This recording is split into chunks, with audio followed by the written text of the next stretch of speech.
Do you guys see my screen? Yeah. Yeah. Okay. Yes, I Cool. see your Thanks. screen. Okay. I appreciate it. Thanks. All right. So thanks for being here.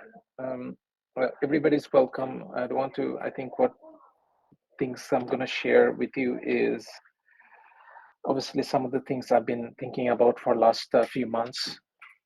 Thinking about obviously the product, thinking about the future of developers like you and me, what's going to happen to us. So this is a combination of all my thoughts kind of combined together into one presentation here. This gives you a glimpse of how I'm viewing the world going to change, and also the glimpse of what all things that we are planning to build for Tublian. Obviously, predicting future is a very difficult thing, but I'm going to try my best to back it up with data to essentially give you a path. I'm going to be sharing with I'm going to share lots of advices, lots of things that I feel like if I am at your place, I'm going to do. And it's all kind of based on my personal experience. I have only maybe 10 slides or so. Now I really want this to be an interactive session, so please ask me lots of questions. I know lots of you I've noticed in the comments are students about to become an engineer, emerging developers. So the stuff that I'm going to share is going to be very, very relevant to you, because by the time you graduate, by the time you come out of the college, by the time you look for the next job, the world's going to change. It's changing really, really fast. And the only thing that we can do is kind of get ready for it. Trust me, this is not going to be a negative presentation. It's a very optimistic view of the world. I do believe this is the best time to become a software engineer. Don't misread on all the comments of the AI agents taking over and all that. I'm telling you, this is a huge opportunity. So if you get ready for it, on the other side, you're going to have lots of interesting possibilities. With that said, we're going to be talking about the future of software development. So one thing is for sure. Again, stop me anytime you have a question. Okay, please. I would love that. I love that. So one thing is certain for sure: the way we build software, the future of software development is going to be AI enabled. The way the AI automation, the geometric progression of the innovation there is that most of the stuff that we do today manually going to be automated. Either some parts of our software engineering process is going to be automated. In some projects, everything's going to get automated. Debian AI is a glimpse of what's coming. What that means for us is this is kind of the challenge that we have. Back in days, knowing how to code, how to program was a very specific skill only a handful of people had. I envision a world where everyone will have capability to write code. I think the bar has drastically gone down. It doesn't take too much time or effort if somebody has that curiosity and passion to start generating and writing software. What that means is that AI is going to democratize software development. Your we What developers used to be the privileged class of exclusive set of group of people know how to interact, how to manipulate computers. That's not going to be true anymore. Anyone can do that. What that means is that the making of software or building of software is going to be cheaper and faster going forward. What takes today year to build, tomorrow is going to take a month to build. What took $1 million to build, tomorrow is going to take $100,000 to build. And that has huge consequences in terms of economics and software. Lots of people are not talking about this, and this is very important for us to understand. What that means is the traditional way of, hey, I'm gonna graduate, I'm gonna look for a job, I'm gonna land for a job, and I'm gonna secure, I'm gonna have an amazing lab and live happily ever after. I think that paradigm is gonna shift. We gotta start figuring out new ways to increase our value and most importantly, income. Income is a very critical part because that's going to get tremendously get affected. That's my big picture. My big picture is AI going to democratize software development. It's going to make faster and cheaper. We as a developer need to figure out new ways to maximize our value. Okay. Now, any questions so far? Okay. Um, so let's talk about the economics of change. I know we are all excited about a single prompt AI agents or chat GPTs generating web applications and this and that. What that essentially means, if you zoom out a little bit, this is where I spend most of my time figuring out because this affects what we are building, this affects us, our livelihood. So this is what the bill curve looks like right now. All the money, all the value that's generated in the software industry right now are mostly gets accumulated by system integrators. I know most of you are from India, so India has a large system integrators. These are Infosys, Cognizant, TCS, all the big players, Accenture. They're maximizing all their value and profit because they essentially have what we call a monopoly of scale. If any organization wants to build software which requires a group of people to work together, some of these projects could have hundreds of people. Most of the companies don't have that capability anymore. They don't have capability, so they call this big system integrator, say, "Can you help build software for me?" And they say, "Sure, we can do that, and this is going to cost you this amount of money." That's what happens. So they make money. All the system integrators make money, and they hire lots of engineers to solve that problem, and they pay engineers lots of money. That's how this whole system has been working. But as AI is making software faster and cheaper, and this might be a little bit of shock for you guys, but I'm telling you, this is a positive swing. What's going to happen is that this bill curve going to invert. What that means is that as software gets faster and cheaper, their profit margin going to start shrinking. Remember the example, the project that used to take $1 million yesterday was going to take $100,000 tomorrow. That's a huge difference. And we've been talking with lots of these companies there, and they're, trust me, in their board meeting, they're discussing about this right now. How are we going to address this problem? So let's forget about them for the time being. I know they're a very important component of this whole ecosystem, but let's focus on us. What that means is that if their profit margin is going down, what that means is that your income will drastically go down as well. If they make less money, you make less money, right? So, so for an example, when I was a full-time engineer, I used to make a decent amount of money.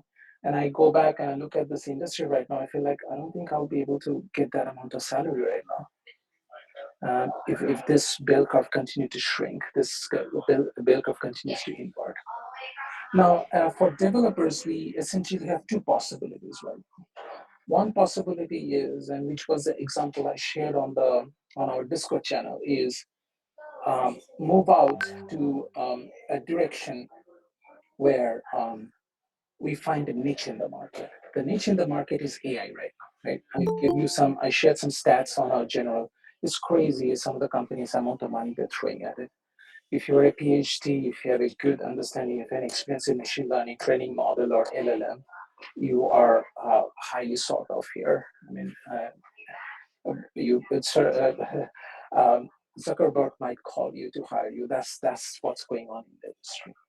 But that's only like 1% of top, right? What happens to the general population? Like what happens to me? So the trend I see is going to happen is that most of the developers are going to become independent, which means we're going to go to the left of the bell curve. What that means is that today, if I was making simple math, today I was making $10,000 working on a project. If I can make only $1,000 working on the same project, the way I have to maximize my value is work on 10 projects.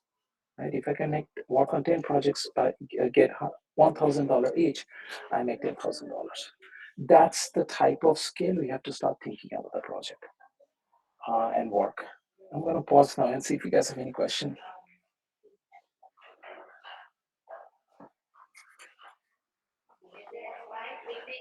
Okay.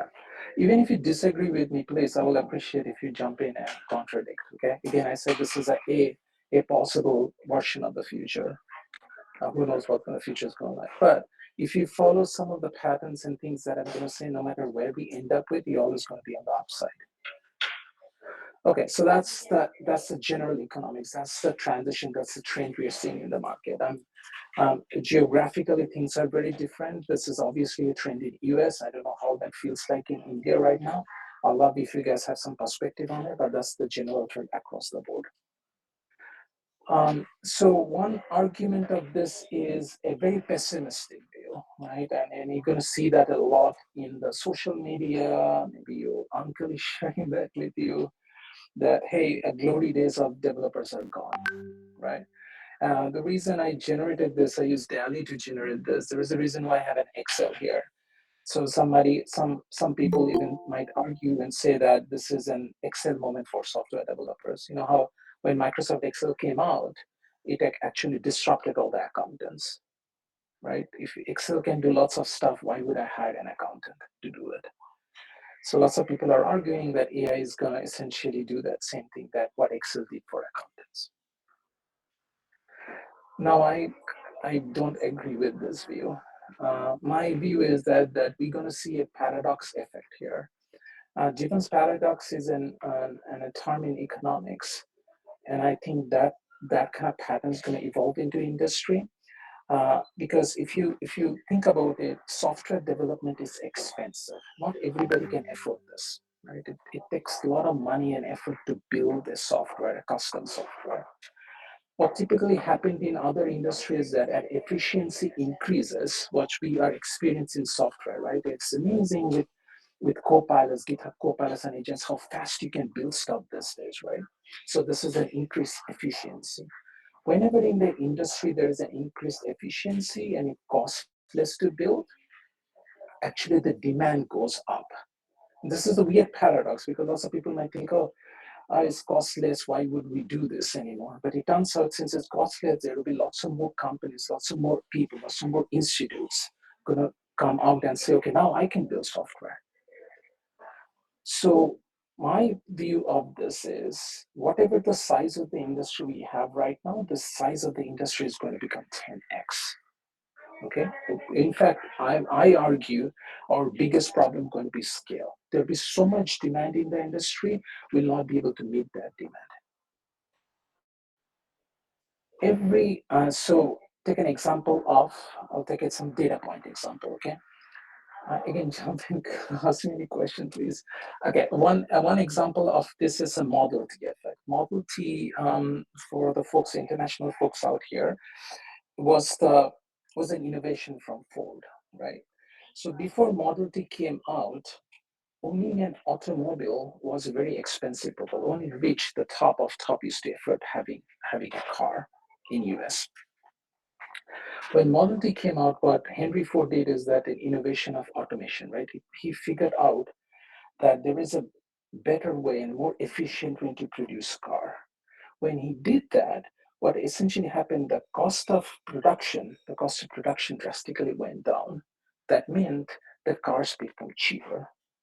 When the car became cheaper, now suddenly middle class and other class, okay, you know what, I can afford buying a car, which increased the demand. So the production going down increased the demand, actually helped Ford become one of the largest automobile company in the world. Similar effect, I believe, we're going to happen in the software. Another example, and we as an industry always has been, most of us, I mean, I think freelancing is picking up a lot in software industry, and I feel like that's going to be the future. But this kind of transition already happened to writers and publishers. So if you think about, if you used to be an old school writer, your only possibility was to finding a publishing house, right? You have to convince some publisher. This almost feels like applying for an interview, getting a job with a large organization or software company, right? So you have to find a publisher. If publisher agrees to publish your book, then you made it. Otherwise, you are done. Then social media came along, right? A blogging platform came along, Facebook came along. Then writers suddenly realized what that means is that cost of production went down.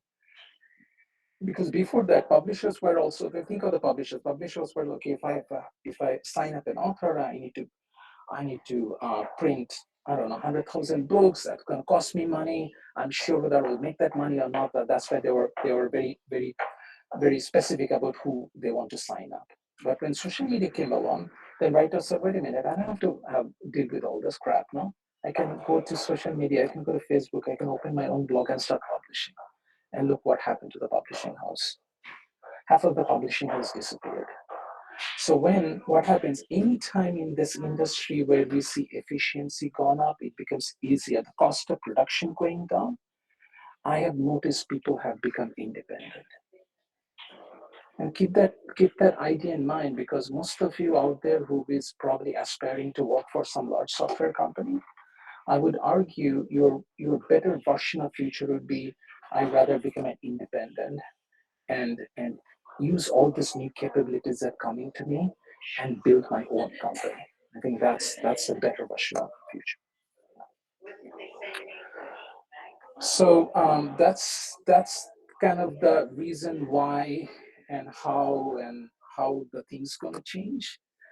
This is a part two of the presentation where I'm gonna start sharing some advice based on my experience.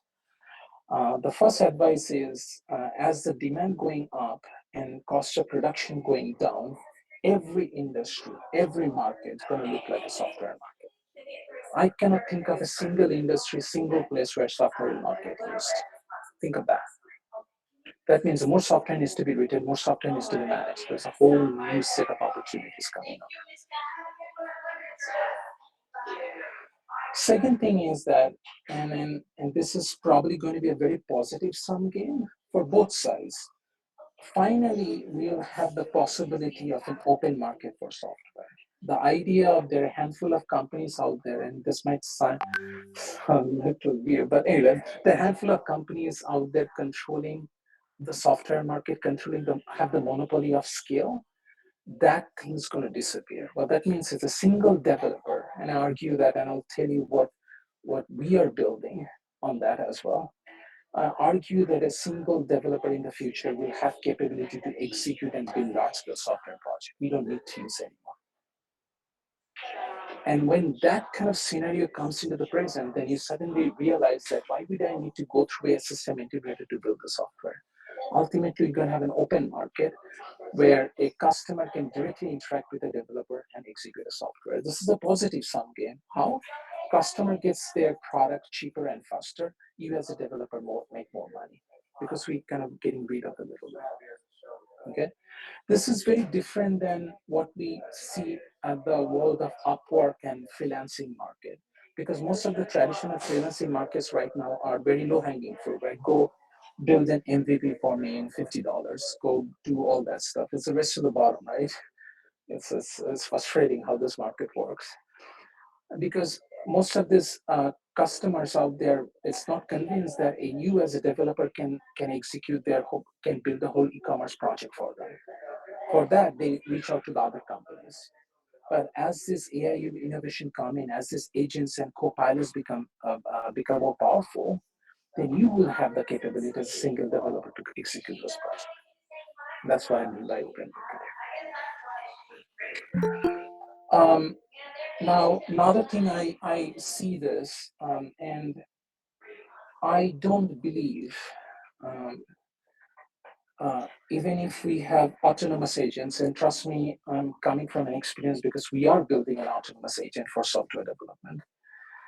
Um, we, I don't see any version of the future where developers are not there. Whereas I envision future is that you are the master driving everything, and these agents and bots are working on your command. That's the most possible future, a probable future. One analogy of this is that have anyone experienced Tesla autopilot? Has anyone been in an autonomous vehicle where you're sitting in the back seat and the car is driving? Anyone? That's really nice experience when you go to the when you drive an autonomous vehicle, right? There will be a spark of brilliance there, like, oh, this car is taking turn, can detect a red light, stop there. It almost feels like what these agents are promising us, right? You just give a prompt and it will execute and build a project for us. But even if autonomous vehicles comes in, you always have this idea here, at least in US, I'm pretty sure everywhere else. Even if you have an autopilot, there always needs to be a driver on the seat manipulating, because the biggest thing about this agents are reliability issues. Okay, they can get the project up to 90%, but there are always been going to be the aspects 10%, 5% here and there, or even the aspect of creativity. There is a better way to solve this. This is where you guys are required. Okay, so where the way I envision this future is that we need to think in a different mindset. Our mindset should be, this agents are not here to take my job. These agents are here to augment my capability, empower me to build software at scale. This is what I'm talking about. I have only 8 hours a day working on a project. I cannot do more than one project. But what if I use these agents to automate 80% of my work? Then I can take 10 projects. That's the mindset we have to start thinking through. That's the possibility. That's the scale.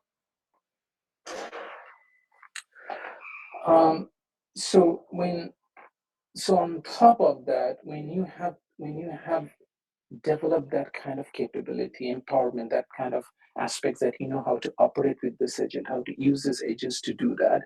And there will be agents not for just helping with software. There will be AI agents, you know this, right? There will be AI agents bidding for you on the projects on this site. There will be AI agents while you sleep, writing proposals for you on this independent marketplaces, so that when you woke up, you will see that, hey, you bid for 10 projects already, right? That's kind of the future. That's kind of capability coming in. I don't see there are any incentives, and this might be a very bold statement. I don't see any incentives for developers to get a full-time job. I personally don't see, unless you're working on the top niche 1% thing that I just talked about. Because the way, if AI is democratizing software development, which is a real possibility, the only way we can maximize our value is to essentially figure out and go independent. Because then suddenly you are driving, you are the driver, you are the master. You can use your street cred, your online identity, your potential. You can build your marketplace. I do see, and this is going to happen. I hope it happens in my lifetime. It's going to happen pretty soon. But the timeline is kind of weird in AI world with the progression I've never seen. But arguably, we'll be able to build $1 billion software company run by one developer. Imagine that. That's the possibility.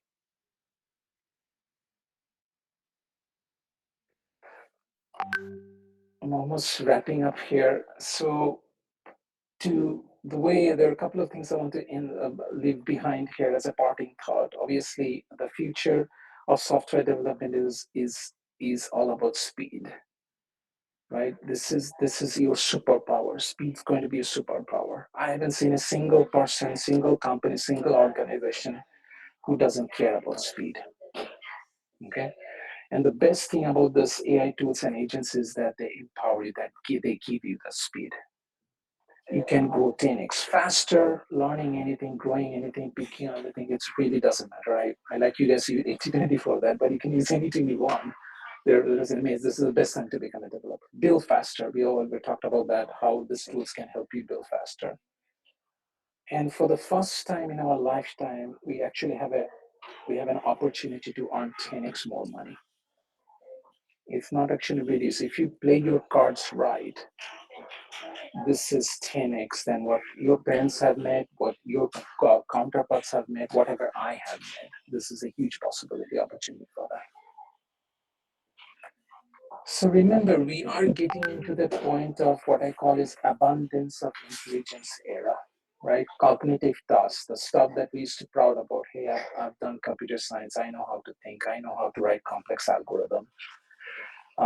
This AI is becoming smarter at solving cognitive tasks, right? So imagine where you're surrounded by all these tools which are smarter in some sense, more smarter than you in some sense, around you, everywhere. Everything's going to get augmented. What do you do in that world, right? We just cannot go in and walk in. It used to be a day where you would just say, I know how to write Java, and they will give you an offer letter. right? All you have to hear is, oh, Java, here is an offer. Here is a $200,000 salary for you. Those days are not coming back, right? And that we don't value that anymore, or that kind of valuation is going to go down. What you do, the way you do is that you turn this upside down. You take your ambition and you multiply that with 100. This is my favorite line, right? You whatever you're thinking today, you're thinking too small. Whatever that is, I don't know what you're thinking. I can guarantee you that's too small. You have to think big. This is a once in a lifetime opportunity. Our next generation probably not going to get this opportunity. This is a time to kind of roll your sleeve, think big, because you have everything that you need to get there. With that said, thank you very much. This is my approach of thinking big.